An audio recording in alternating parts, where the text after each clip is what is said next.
And now finally, we reach the video covering what was my favorite game from round 6, just before the rest day at the FIDE Chess.com Grand Swiss on the Isle of Man. Here we had a very back and forth battle between the Polish Super Grandmaster Radoslav Wojtaszek and the Russian Grandmaster Anton Demchenko. And this particular game, at some point in the middle game, started to get away from white. But Wojtaszek had a very good sense of a practical approach to sacrifice his queen and really put the pressure on black to prove a plan. And I really like this game because it provides the instructive takeaways that I often highlight as a teacher chess coach, that it's more important to have a plan, threats, and really just the ability to improve your position than it is to be winning on points. And nothing highlights that instructive point in terms of how we can evaluate unbalanced material trades and positions than this game in front of us. Because we look at it and optically at first we see a very, very strong bishop for black on e5 and a queen for a rook and a knight here, you have to think black should be okay, right? But indeed, this position is already a borderline only move must find for the second player. And unfortunately for Demchenko, he did not find that move. He played the move king f7, and we're going to see that after knight f3, white controlled every possible outlet of breakthrough, of change in this structure, and Demchenko really is practically borderline lost already, especially because he was under time pressure. This moment right here was his last chance to find the very, very strong g5. Material is not as important as your ability to create counterplay and threats, to have a plan, and we can't forget that in these unbalanced positions. The whole key to why it works now is that if Wojtaszek takes, which pretty much has to do, we get h4. And in this particular spot, if white continues to take, black will actually win a piece by capturing h2. Ultimately, you can't capture because f1 hangs. It's that exact moment, the calculation needed to notice that the g3 pawn is pinned, combined with the practical just understanding of the essence of these types of positions, that you have to strike while you can, because if you don't have threats, if you don't have counterplay, then you're just going to get squeezed. That type of mindset would have helped Demchenko find this move, but again, he did not.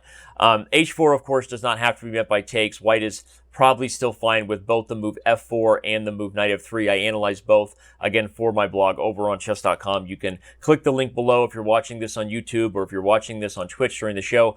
Maybe one of our most awesome and helpful moderators can share a link to the blog. How's that for a live shout out for the future, right? Thank you so much for all the work you do, by the way. But anyway, this was the key moment. He had to find g5, and it's super instructive to see that after the move king f7, knight f3, he never has a chance again. Take a look at the position and take stock. The point is that there are no targets. White controls everything. Where in the world are this queen and bishop ever going to work together? In the meantime, we can look at several potential targets in black spots, in black's camp. He's going to be waiting for white to gang up on them, whereas white, as we said, just everything is safely guarded.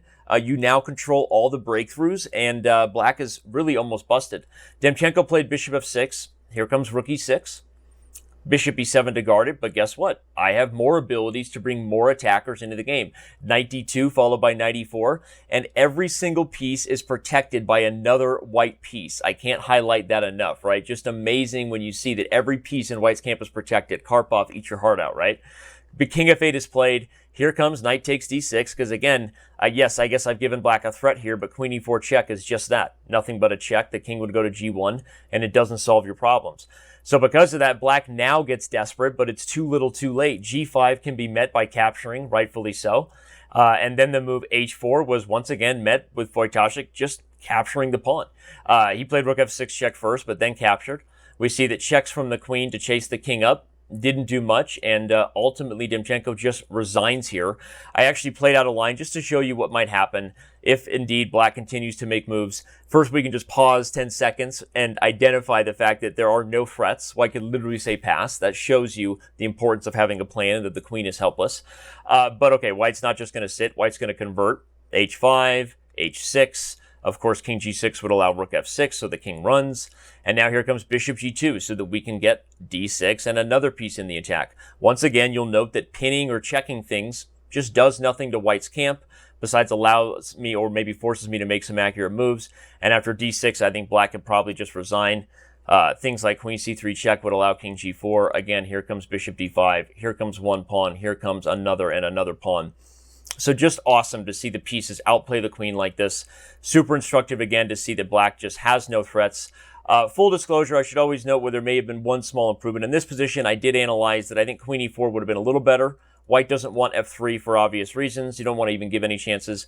But if you had played check and then h4, white is still better with this line, but at least at the end of this line, you have to take with the rook and not the pawn because the rook hangs.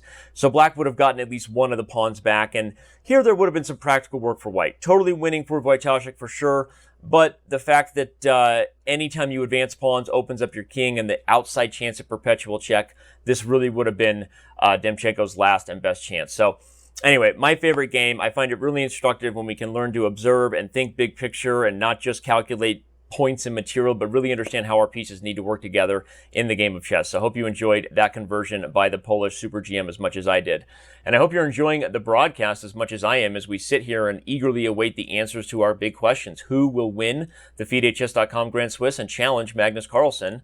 Well, ultimately get to the candidates for a chance to challenge Magnus Carlsen.